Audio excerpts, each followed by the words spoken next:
جبین شوق کے سجدے لٹائے جاتے ہیں، ترانے ناتے نبی کے سنائے جاتے ہیں، اور خدا کی شان جو روتے تھے کل تک غاروں میں، وہ آج عرش پہ مہمان بنائے جاتے ہیں، وہ آج عرش پہ مہمان بنائے جاتے ہیں۔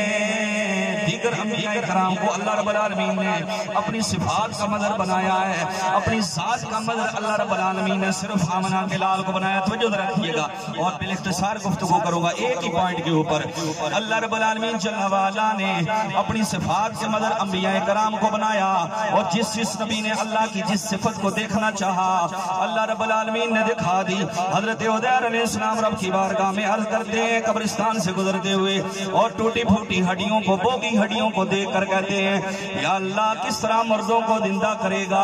اللہ فرماتا فاماتہ، اللہ رب العالمین نے عزیر پر موت طاری کر دی۔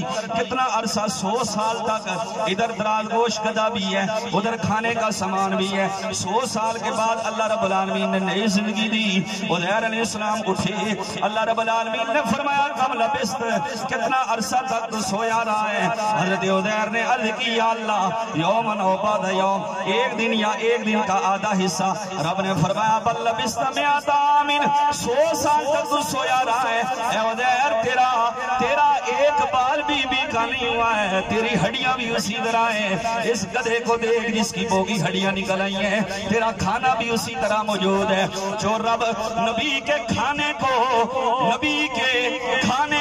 100 سال تک ترو تازہ رکھ سکتا ہے، امید ہے اللہ محمد عربی کے غلاموں کے کفن کو بھی میلا نہیں فرماتا ہے۔ ایک بار ذرا محبت سے میرے ساتھ اگر دل مانے تو ہاتھ اٹھا کر پڑھ دیجئے زمین میلی نہیں ہوتی، زمن میلا نہیں ہوتا۔ محمد قرآن ہے نا، تو پھر محبت سے بولیے محمد کے غلاموں کا کفن میں